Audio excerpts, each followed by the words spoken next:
Salut les amis, c'est Sofiane, on se retrouve pour un nouvel épisode du podcast. C'est en forgeant qu'on devient forgeron et c'est en galérant qu'on devient humoriste. Voici Galère d'humoriste avec aujourd'hui Michel Leb. Salut Michel, comment tu Oui, vas? je vais très bien, je vais très très bien, Bon, merveilleusement bien. c'est un honneur vraiment de te recevoir dans le podcast. Je suis un fan de la première heure, vraiment. J'ai passé des journées et des années même à regarder C'est un Leb Show. C'était vraiment le top du top avec toute ma famille d'ailleurs. Et tu as d'ailleurs le bonjour de ma maman à qui j'ai annoncé qu'on allait faire l'interview et qui était vraiment folle de joie. J'embrasse ça pour moi. Ah ben, ce sera fait avec grand plaisir. Et vraiment, l'état d'usure de la bande de la cassette vidéo qui avait enregistré l'émission vraiment témoigne, ça témoigne. Je crois qu'on voit même plus l'image tellement on l'a regardé. Ah, c'était Ça, vraiment c'est- génialissime. Donc vraiment, c'est un honneur. Merci beaucoup d'avoir accepté l'invitation. Et, Merci. et donc, moi, je t'ai connu du coup à travers la télé, à travers les sketchs Oui, que tu tournais, les passages vidéo et tout. Mais bien évidemment, tu es avant oui. tout un homme de scène. Et j'imagine que tu as des anecdotes qui t'ont marqué, que ce soit dans tes débuts ou plus récemment, des anecdotes vraiment qui méritent d'être partagées dans ce podcast. Bah oui, il y a des anecdotes, bien sûr, quand on est truffé d'anecdotes. Mettons que je te raconte celle-là, par exemple, qui est ma première télé que j'ai jamais faite. Ah Ma oui. première télé, je n'ai jamais fait ma première télé. Donc, si tu veux, quand les émissions qui passaient à ce moment-là, c'était les émissions animées par Guy Lux, qui était quand même le pape de la variété en France à l'époque.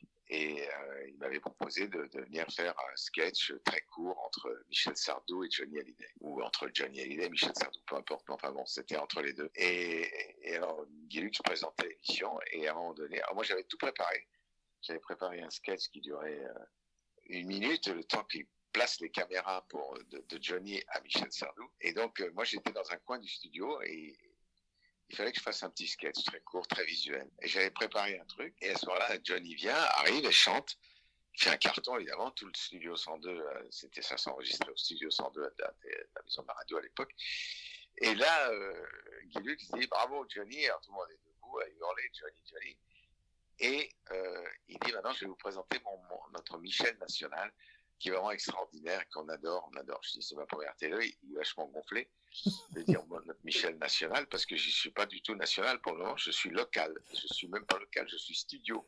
J'ai encore jamais rien fait. Et alors, et voici Michel Sardou. Et il m'oublie complètement, et toutes les caméras me passent sous le nez. Et moi, j'avais préparé mon petit sketch, et tout était prêt. J'avais prévenu ma mère, j'avais prévenu mes sœurs, j'avais prévenu tout ça. Tout était prêt. Et en fait, donc, quand Michel Sardou a commencé à chanter, j'ai fait le tour du plateau, je suis allé voir Guy Lux. Et puis il me voit arriver, il me dit qu'est-ce que tu veux, toi? Oh Et là. j'ai dit comment qu'est-ce que je veux, moi, ça fait 1 heure que je suis là dans le studio, que je suis planqué, que j'essaie de faire les choses et tout. Et j'avais préparé un sketch pour faire la jonction entre Sardou et Hallyday. Ou l'inverse. Alors il me dit ah oui, j'ai complètement oublié ça. Je dis oui, je m'en suis rendu compte puisque il s'est rien passé. Et, et alors, il me dit c'est pas grave, tu reviens la semaine prochaine. Et effectivement, la semaine prochaine, j'ai le temps de me préparer pour un nouveau sketch. Et ça a commencé comme ça, c'est-à-dire que ma première télé, je ne l'ai jamais faite. Je suis rentré chez moi dépité, et puis bon, j'étais un peu écœuré, quoi. Mais ça fait rien, je suis revenu la semaine d'après. Et j'ai fait comme ça pendant des années toutes les émissions de Guy Lux avant de faire la mienne, certains live shows plus tard.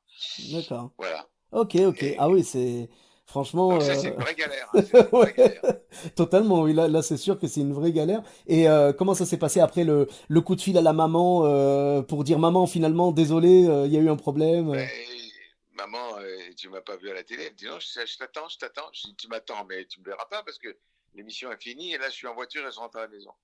Ah Ah. bon, mais qu'est-ce qui s'est passé? Ben, je lui raconte exactement ce que je viens de te raconter, voilà. Et Oh donc, là, elle était très déçue. Et ma famille, toute ma famille était très déçue parce que j'avais prévenu tout le monde. bah oui, c'est normal à l'époque, surtout À bon, l'époque, aujourd'hui, je veux dire, ça se perdrait un peu dans les méandres de toutes les images qu'on peut trouver, mais je veux dire, à voilà. l'époque, il y avait pas beaucoup de chaînes, il y avait pas encore la TNT Non, ni rien. Si on passait à la rien. télé, c'était un événement national et il fallait vraiment prévenir tous les National. copains, toute la famille, parce qu'il y avait pas de replay en plus. Non, non, Et, il n'y avait rien. et oui, et peut-être même qu'à l'époque, bah du coup, il y avait pas encore les magnétoscopes, peut-être? À l'époque, non, j'avais pas de magnétoscope, Eh pas oui, du bah tout, oui. pas du tout. Donc c'est même pas Donc à comme la si on partie, pouvait dire elle- tu l'enregistres et puis tu regarderas ça plus tard. ah Non, non, non, c'est non, rien du tout, rien c'est du soit tout. en direct, soit rien, quoi. Oh. Bon, déjà, Soit en direct, soit rien. bah, Ouais, la bonne exactement. nouvelle déjà, la bonne nouvelle dans cette anecdote, c'est que au moins ça t'a pas bloqué pour la suite de ta carrière. Je veux dire, tu as pu retourner. Du Non, coup, tu y es retourné une semaine après. Si tu veux, si tu t'étais embrouillé vraiment méchamment avec Guy Lux, peut-être que tu n'aurais pas eu la non, carrière que tu as aujourd'hui, quoi. exactement, parce que bon, c'était le palmarès des chansons, ça s'appelait comme ça. C'était un truc incroyable. C'était un carton, c'est-à-dire, il faisait 9 millions de téléspectateurs. D'ailleurs, quand on faisait une émission de télé chez Guy Lux un soir, on avait 50 ou 100 dates derrière qui étaient signées Et pour oui, aller oui, faire bien du sûr. spectacle. Bah, c'était le pouvoir Donc de la c'était, télé, hein. Aujourd'hui, ben oui, puis il y avait qu'une chaîne, hein. et oui, Donc aujourd'hui c'est c'était beaucoup la moins folie. présent, quoi. C'était la folie, la folie. Mm. Et donc pendant 47 ans, comme ça, j'ai fait pendant les 25 premières années, quelque chose comme 250 galas par an. Mhm. Et il y avait Patrick Sébastien, il y avait Serge Lama et moi qui tournions le plus. Après, il y a eu Thierry Leluron, après tout ça. Donc tout ça, c'est quand même toute une sacrée époque, hein, où on bossait comme des dingues, hein. Ah oui, oui, c'est sûr, ouais. À l'époque, bah, il y avait très très peu d'artistes en fait. Aujourd'hui, il y en a 10 par jour qui arrivent des nouveaux, quoi. Exactement, Voilà, et exactement. à l'époque, il y avait quelques places, elles étaient très très chères les places, mais une fois qu'on Ouais, en avait une, on était bien, quoi. ouais, nous on avait Patrick Sébastien, Thierry Leluron, moi, on était tout le temps en train de bosser. On bossait sans arrêt, sans arrêt, sans arrêt. Mm. On faisait des chapiteaux dans le Larzac, on faisait des trucs perdus, je sais pas où, les noms, dans des villes improbables et dans des patelins improbables, dans des endroits complètement perdus. Et on n'arrêtait pas, on n'arrêtait pas. Voilà. Ah, Donc mais c'est... maintenant, on s'est arrêté pendant 1 an et demi, là, ça fait, voilà, maintenant j'en ai marre. J'en Mais ai là, marre de plus rien foutre. là ça reprend, là ça va, là ça commence à Ouais, reprendre. Bon, ça va reprendre très doucement. Ouais. c'est ça. Mais en tout cas, c'était vraiment un plaisir d'écouter ton anecdote. Où est-ce qu'on peut te retrouver sur les réseaux sociaux? Sur Instagram, souvent, je suis tout le temps là. Je fais pas de Facebook, je m'occupe pas de ça. Mais je suis sur Insta très souvent parce que Insta, c'est très bienveillant. C'est absolument pas, Ah ouais, non, c'est pas c'est pas, Twitter, c'est sûr.